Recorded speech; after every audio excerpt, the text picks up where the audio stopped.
किसी ने सही कहा है कि यह जानना कि कहाँ बोलना है उससे अधिक महत्वपूर्ण यह समझना है कि कहाँ चुप रहना है।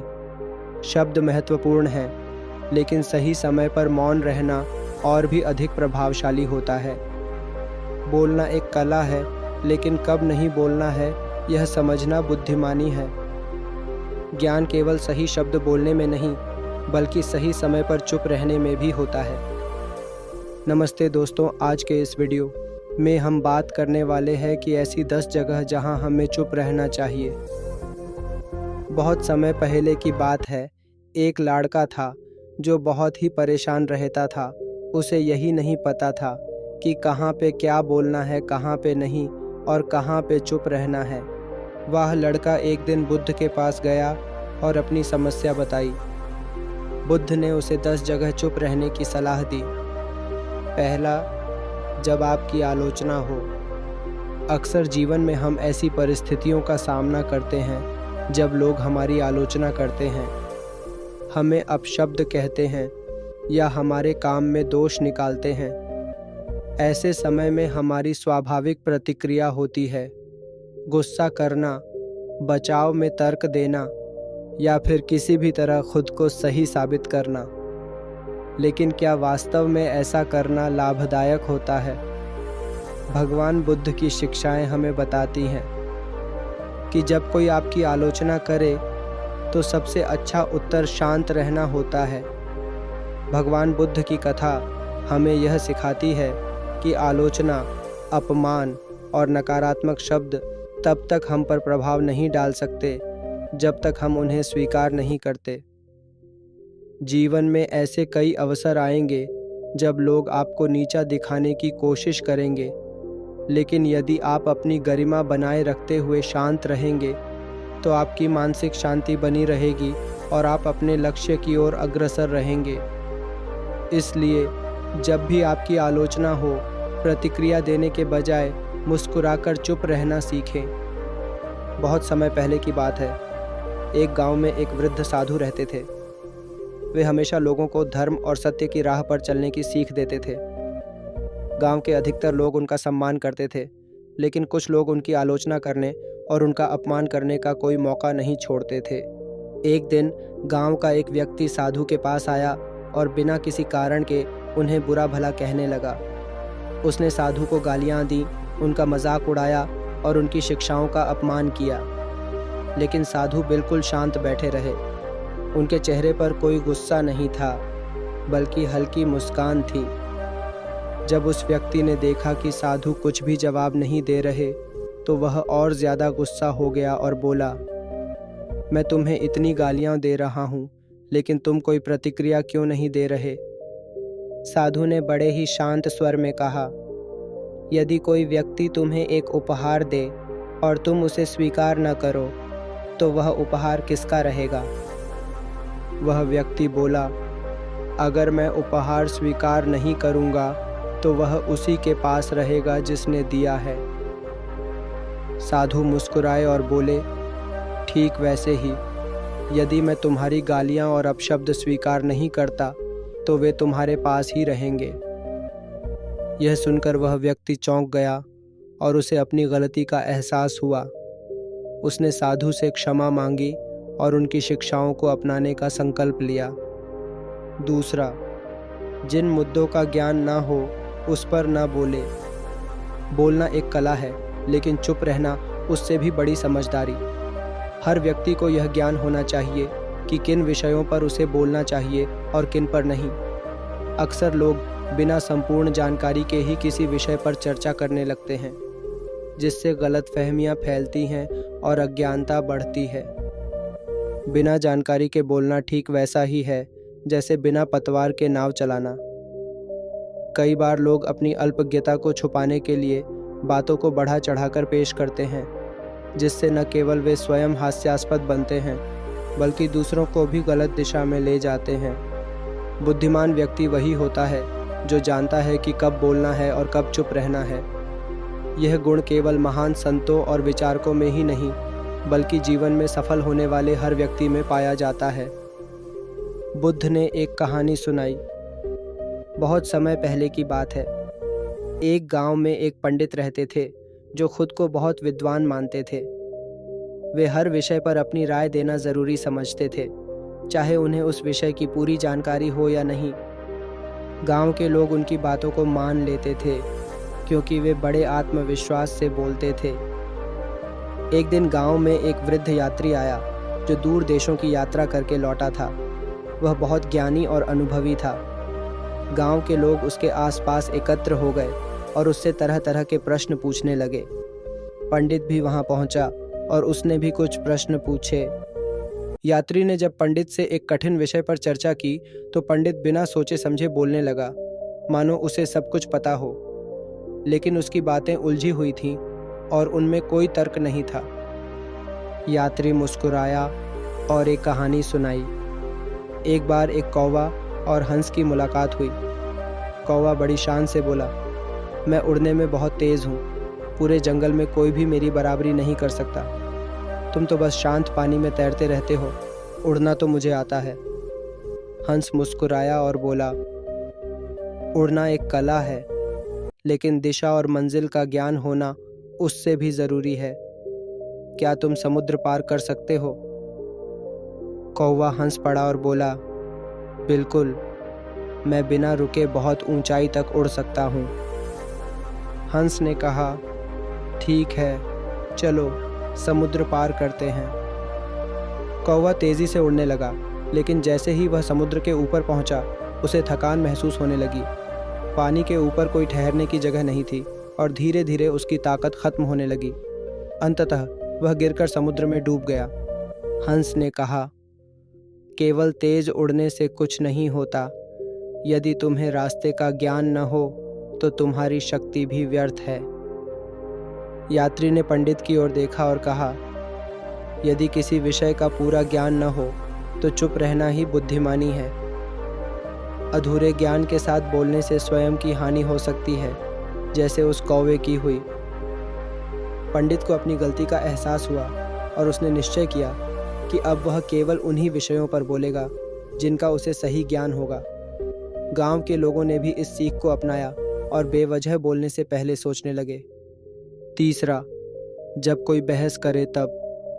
बहस और विवाद जीवन का हिस्सा है, लेकिन यह हम पर निर्भर करता है कि हम किस तरह से प्रतिक्रिया देते हैं। कई बार लोग क्रोध में आकर हमें अपशब्द कहते हैं या बहस करने की कोशिश करते हैं। ऐसे समय में हमारी प्रतिक्रिया यह तय करती है कि हम शांति बनाए रखेंगे या खुद भी उस क्रोध में बह जाएंगे। जब कोई व्यक्ति बहस करने की कोशिश करे तो धैर्य रखना चाहिए। अगर हम सामने वाले के क्रोध को स्वीकार नहीं करेंगे तो वह क्रोध खुद उसी के पास रह जाएगा। इस सीख को समझाने के लिए बुद्ध ने एक कहानी सुनाई। बहुत समय पहले की बात है। एक राज्य में एक राजा शासन करता था जो अत्यंत घमंडी और अहंकारी था। वह अपनी बुद्धिमानी और ज्ञान पर बहुत गर्व करता था और मानता था कि उससे अधिक ज्ञानी कोई नहीं है। एक दिन राजा को पता चला कि उसके राज्य में एक साधु आए हैं जो बहुत ज्ञानी और शांत स्वभाव के हैं। राजा ने सोचा, मैं इस साधु से बहस करके इसे हरा दूंगा और इसे साबित कर दूंगा कि मैं सबसे बुद्धिमान हूँ। राजा अपने दरबार में साधु को बुलवाता है और उनसे कहता है, साधु महाराज, मुझे आपसे कुछ प्रश्न पूछने हैं। यदि आप उत्तर नहीं दे सके तो आपको मानना होगा कि मैं आपसे अधिक ज्ञानी हूँ। साधु मुस्कुराए और बोले, राजन, आप जो चाहें पूछ सकते हैं। राजा ने पहला प्रश्न पूछा, लेकिन साधु ने कोई उत्तर नहीं दिया। वे बस मुस्कुराते रहे। राजा ने दूसरी बार फिर वही प्रश्न दोहराया, लेकिन साधु ने तब भी कुछ नहीं कहा। अब राजा को गुस्सा आने लगा। उसने तीसरी बार ऊंची आवाज में वही प्रश्न दोहराया। तब साधु ने शांत स्वर में कहा, राजन, जब कोई व्यक्ति 3 बार बहस करने की कोशिश करे तो समझ लेना चाहिए कि वह सिर्फ अपनी बात मनवाने के लिए तर्क कर रहा है, न कि सच्चाई जानने के लिए। ऐसे व्यक्ति को उत्तर देना व्यर्थ है। राजा को अपनी गलती का एहसास हुआ और उसने साधु से क्षमा मांगी। चौथा, जब शब्दों से किसी को ठेस पहुँचे शब्दों की शक्ति बहुत गहरी होती है। वे न केवल किसी को प्रोत्साहित कर सकते हैं बल्कि उन्हें आहत भी कर सकते हैं। एक कठोर शब्द किसी के मन को उतनी ही चोट पहुंचा सकता है जितनी एक धारदार तलवार शरीर को। कई बार हम गुस्से में या बिना सोचे समझे ऐसे शब्द कह देते हैं जो सामने वाले के दिल को ठेस पहुंचा देते हैं। हमें यह सोचना चाहिए कि जो हम कहने जा रहे हैं वह सामने वाले को कैसा महसूस कराएगा। यदि हमारे शब्द किसी के लिए कड़वे हैं तो वे हमारे रिश्तों को नुकसान पहुंचा सकते हैं। इसके विपरीत मधुर और दयालु शब्द किसी के जीवन में सकारात्मकता भर सकते हैं। बुद्ध ने एक कहानी सुनाई। दो घनिष्ठ मित्र अर्जुन और समीर एक ही गांव में रहते थे। बचपन से ही दोनों साथ खेलते, पढ़ते और हर खुशी दुख में एक दूसरे का साथ निभाते। लेकिन अर्जुन का स्वभाव थोड़ा तेज था। वह गुस्से में आकर बिना सोचे समझे कठोर शब्द कह देता था। कई बार उसके शब्द इतने कड़वे होते कि लोग आहत हो जाते, लेकिन अर्जुन को इसका एहसास नहीं होता था। एक दिन किसी बात पर अर्जुन और समीर में बहस हो गई। अर्जुन को गुस्सा आ गया और उसने समीर को बहुत बुरी बातें कह दी। समीर को बहुत दुख हुआ, लेकिन उसने कुछ नहीं कहा और चुपचाप वहां से चला गया। अगले दिन जब अर्जुन का गुस्सा शांत हुआ तो उसे अपनी गलती का एहसास हुआ। उसने सोचा, मैंने समीर से ऐसा क्यों कहा? मुझे उससे माफ़ी मांगनी चाहिए। अर्जुन अपने दादाजी के पास गया और पूरी बात बताई। दादाजी समझ गए कि अर्जुन को एक सबक सिखाने की ज़रूरत है। उन्होंने अर्जुन को एक कागज़ दिया और कहा, इस कागज़ को ज़ोर से मोड़ो और मरोड़ दो। अर्जुन ने वैसा ही किया।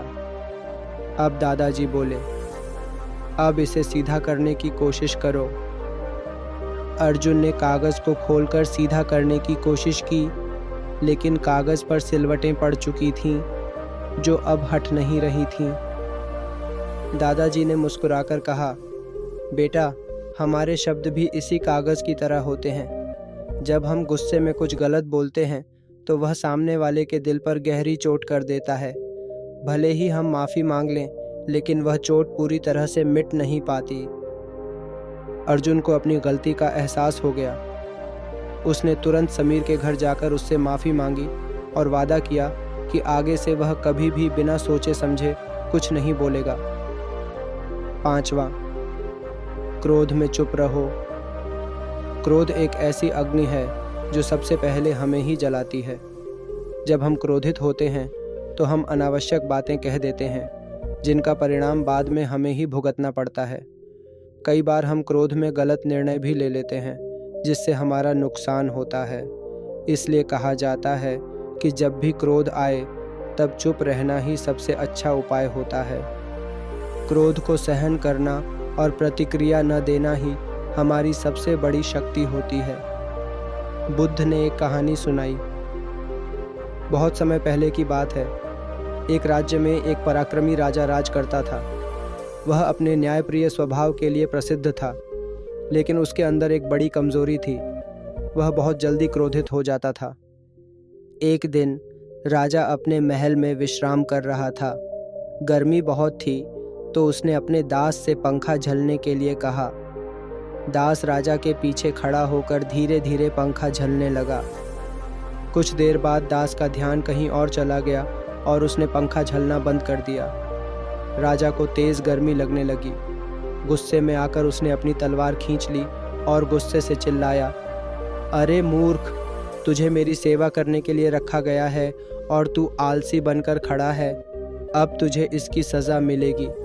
राजा जैसे ही तलवार से दास पर वार करने वाला था, तभी पास खड़े मंत्री ने राजा का हाथ पकड़ लिया और बोला, महाराज, जब भी आपको क्रोध आए बस 10 सेकंड के लिए चुप रह जाइए।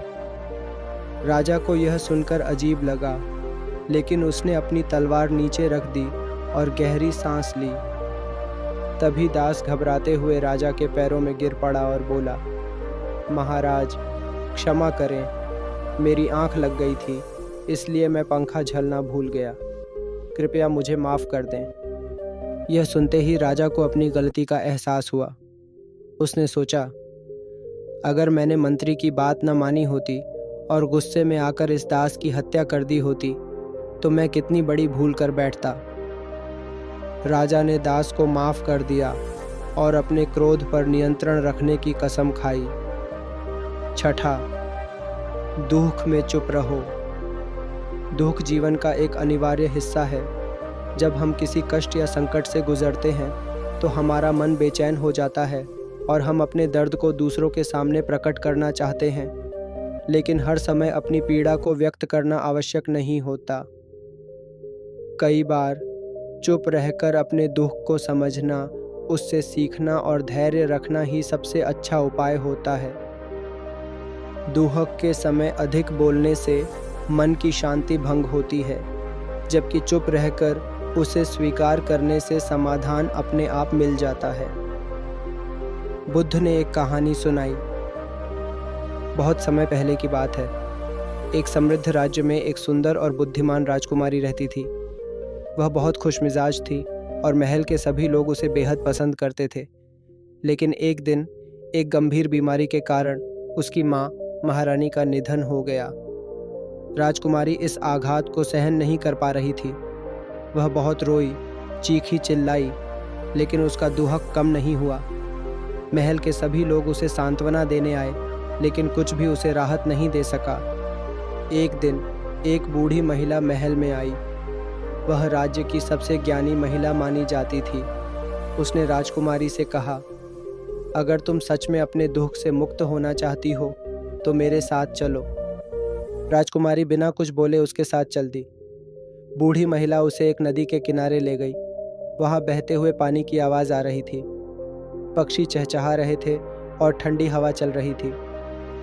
बूढ़ी महिला ने कहा, यहाँ बैठो और कुछ मत कहो, बस नदी को सुनो। राजकुमारी को यह अजीब लगा, लेकिन उसने वैसा ही किया। वह चुपचाप बैठी और बहते पानी की आवाज़ को ध्यान से सुनने लगी। धीरे धीरे उसकी बेचैनी कम होने लगी। कुछ देर बाद बूढ़ी महिला ने कहा, इस नदी को देखो, ये हमेशा बहती रहती है, चाहे कितने ही पत्थर इसका रास्ता रोकने की कोशिश करें। तुम्हारे दुख भी इन पत्थरों की तरह हैं। अगर तुम उन पर ध्यान देती रहोगी तो तुम रुक जाओगी, लेकिन अगर तुम चुप रहकर खुद को इस बहती नदी की तरह बना लोगी तो तुम आगे बढ़ सकोगी। राजकुमारी को अब समझ आ चुका था कि उसका दुख स्थायी नहीं है। वह चुप रहकर अपने मन को शांत कर सकती है और धीरे धीरे जीवन में आगे बढ़ सकती है। उसने बूढ़ी महिला को धन्यवाद दिया और महल लौट आई। अब वह पहले जैसी थी, लेकिन पहले से अधिक समझदार और शांत। उसने अपने दुख को शब्दों से नहीं, बल्कि धैर्य और शांति से हराया। सातवां, जब कोई सत्य सुनने को तैयार न हो। सत्य हमेशा कड़वा होता है और हर कोई इसे स्वीकार करने के लिए तैयार नहीं होता। कई बार जब हम किसी को सच्चाई बताने की कोशिश करते हैं तो वे उसे सुनने से इनकार कर देते हैं या फिर नाराज़ हो जाते हैं। कुछ लोग अपने भ्रम में जीना पसंद करते हैं, क्योंकि सत्य स्वीकार करने का साहस हर किसी में नहीं होता। ऐसे में जब कोई सत्य को सुनना ही न चाहे तो क्या किया जाए? हमें यह समझना चाहिए कि किसी को ज़बरदस्ती सच्चाई नहीं समझाई जा सकती। व्यक्ति को स्वयं उसे स्वीकार करने के लिए तैयार होना पड़ता है। जब तक कोई व्यक्ति अपनी सोच को खुला नहीं रखता, तब तक सत्य उसके लिए केवल एक अप्रिय बात ही बनी रहती है। बुद्ध ने एक कहानी सुनाई।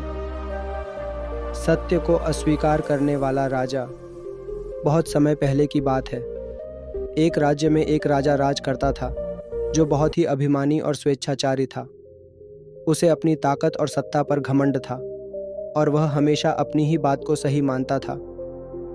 राजा के दरबार में एक बुद्धिमान दरबारी था, जो सत्यवादी था और हमेशा राजा को सही सलाह देता था।